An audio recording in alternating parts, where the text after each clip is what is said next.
Hello everyone, welcome back and happy new year. In this video, we're going to discuss checklist of things that you need to do on your website to get the most out of Webflow's SEO. Because at the end of the day, the purpose of a website is to either generate lead, make a sale, or to showcase a product. Either ways, you want your website to be seen, right? So I'm going to walk you through 6 things that you need to do on your website in Webflow to get the most out of Webflow's SEO. Without much further ado, join me and let's jump right into it. Okay, so let us get started. Now, let's say this is your website. You have built it out in Webflow, a full-blown website. So this is the reference site I'll be using, Fiaca. It's a rental property analysis inside Zillow.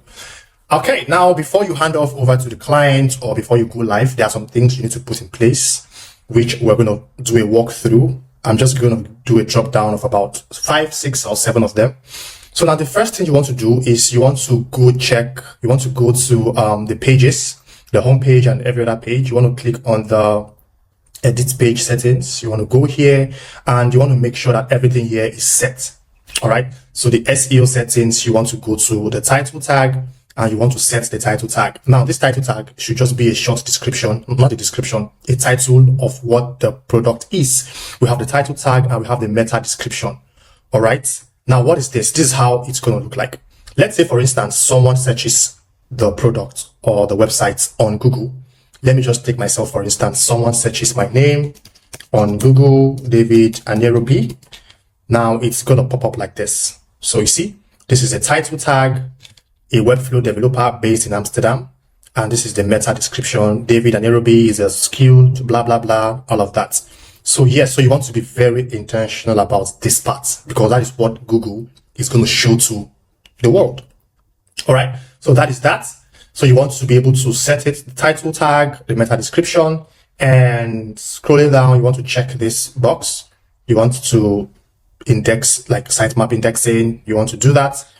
And you also want to come here and say, okay, open graph title, same as SEO title. Also, you want to check this box, same as SEO meta description. Now, this part is open graph image URL. So this is basically the image that's going to show up when someone shares your website on social media. All right. So that's image that you're going to see. It helps to identify what that website is or what it does. So this image has to be 1200 width by 630 pixels of height, and how you're going to get it here is you're going to upload that image to the image assets panel. You upload it there, and how you're going to get that link or that URL is you want to come and click on this settings here. Let's assume this is the image, right? You want to come and click on this settings icon and you want to click on this copy asset link to clipboard. So when you copy it, now you want to go back to that section and you're going to paste it here. Boom. Once you paste it here, it's going to show up here. This is the showcase of the preview of how it's going to look like. All right. So it's very important. So you want to design a very solid image, open graph image that will tell what the project is about or what the product is about just by looking at the image. All right. So you want to be intentional about that too. I think that is all for this. You want to check all of these boxes, search title, same as, and same as. Okay. So that's the first thing you want to do. And you click on save. All right. Click on save. Now after that, you want to now go to publishing. Click on publishing. This is also important. And you want to click on advanced options. All right. And you want to check all of these boxes. Enable SSL, check it. Minify HTML. So what this Minify HTML does is minifying can help your live website load faster. All right. But makes your code a little bit hard to read. Good. You want to minify the CSS. Minifying CSS can help your site load faster as well. So you want to do that. You want to minify the JavaScript. So all of these are very important. All right. Yeah. So, yep. So now after that, I think that is, we've talked about 2. The next thing you want to do now, you want to go to the project settings. site settings. All right. Okay, now that part has loaded. All right, so you want to come to the site settings here and you want to just check all of these things, the name and all of that. You want to make sure the fav icon is there, the web clip icon is there. So the 5 icon has to be 32 by 32. Even this has to be 256 by 256 exactly. If not, it's not going to work. You want to make sure all of this is correct. Yep. Now the next thing you want to do, you want to go to publishing. This. You want to click on publishing here and good. So this is where you're going to do some kind of things. Now this is the staging link. All right. The staging link is the one with webflow.io. For instance, fiaka.webflow.io. That's the staging link that you'll be sharing with clients just to check updates and all of that. It is not the actual custom link or domain. So now you want to be able to, make staging link private, turn on private staging to restrict access to members, blah, blah, blah. Nah, that's not what we're here. Okay. So you want to scroll down to the production. This is the production link, which is where you add your custom domain and all of that. So we have this added. We have the fiaka.io and www.fiaka.io. Now it says here, it is best practice to use the www version of your site as default. So you want to set this one here, www.fiaka, make default. All right. Using the root domain may not be supported by your DNS. So for both for SEO purpose and for, web general purpose, you want to set this www as default. It's very important. So I'm going to click on it. So yep, this is now, default. Now you see here default, which is good, which is very good because you don't want problems. So just set it to default. Okay. Now all of this has been checked, which was what we did from the previous step. Now the next thing you want to do, you want to go to SEO. You want to click on SEO. Give me a second. Okay.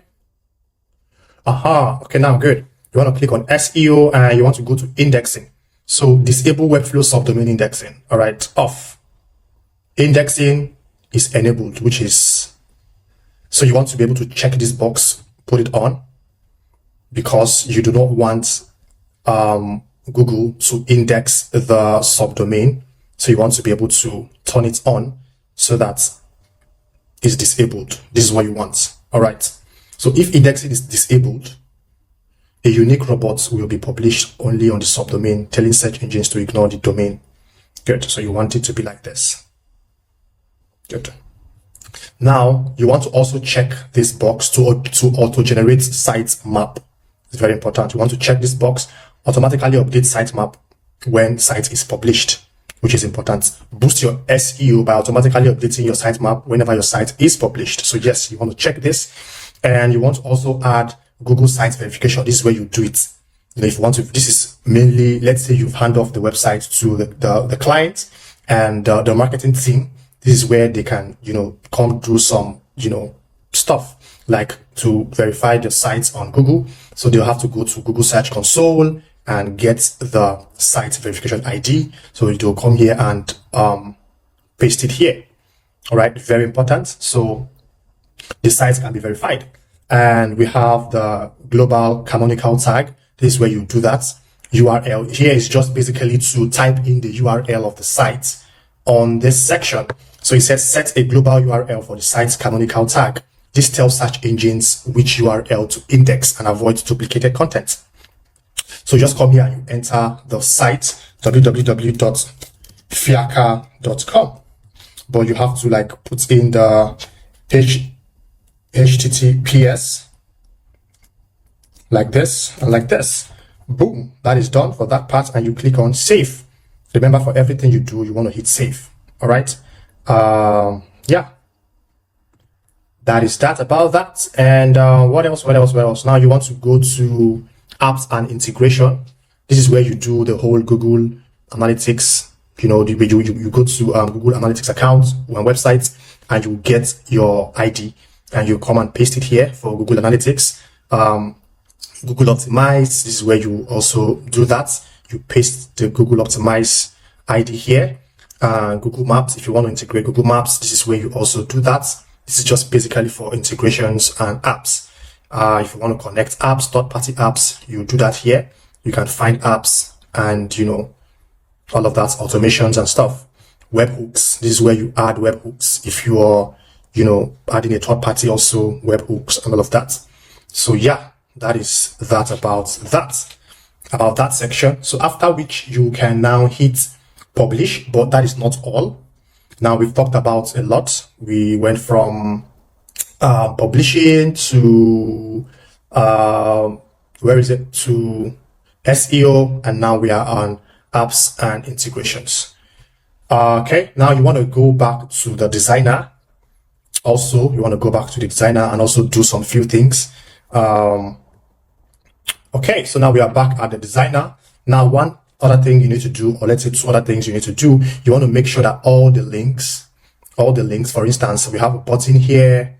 You want to do that for all of the links.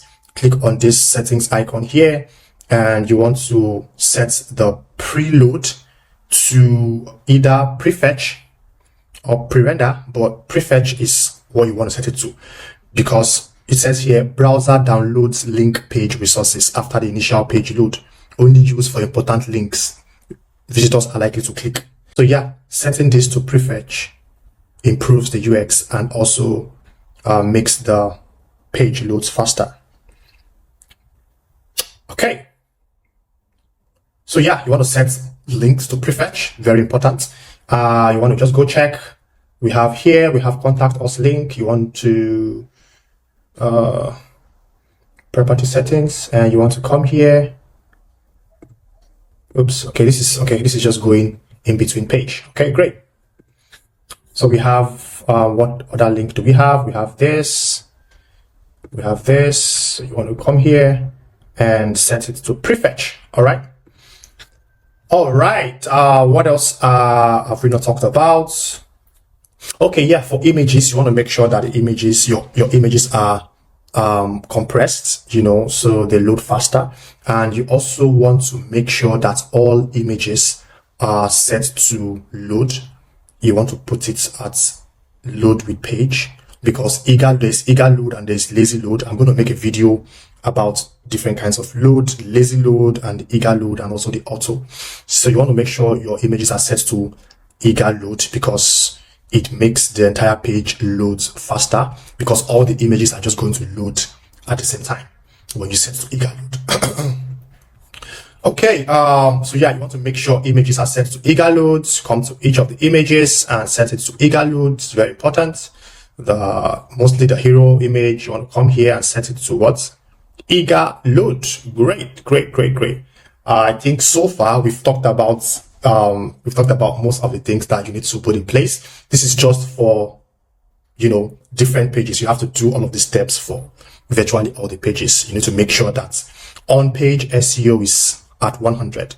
All right. So you want to make sure that you have just one H1 on each page, then H2 and H3 and all of that. So make sure that every page has just one H1. All right. Don't have two H1s on one page. Okay. So it also helps for Google crawling and all of that. Okay, I think that is all. If you think I'm missing something, you can just, you know, say it or drop it in the comment section so we all can learn from each other. So yeah, these are the things I check. These are the things I do on every page, just to make sure that you know, things are in place and in order. All right, I guess that is all. I'm going to see you in my next video. I hope this was helpful. If it is, give it a like, give it a thumbs up, share, and subscribe. See you guys in my next video. Bye for now.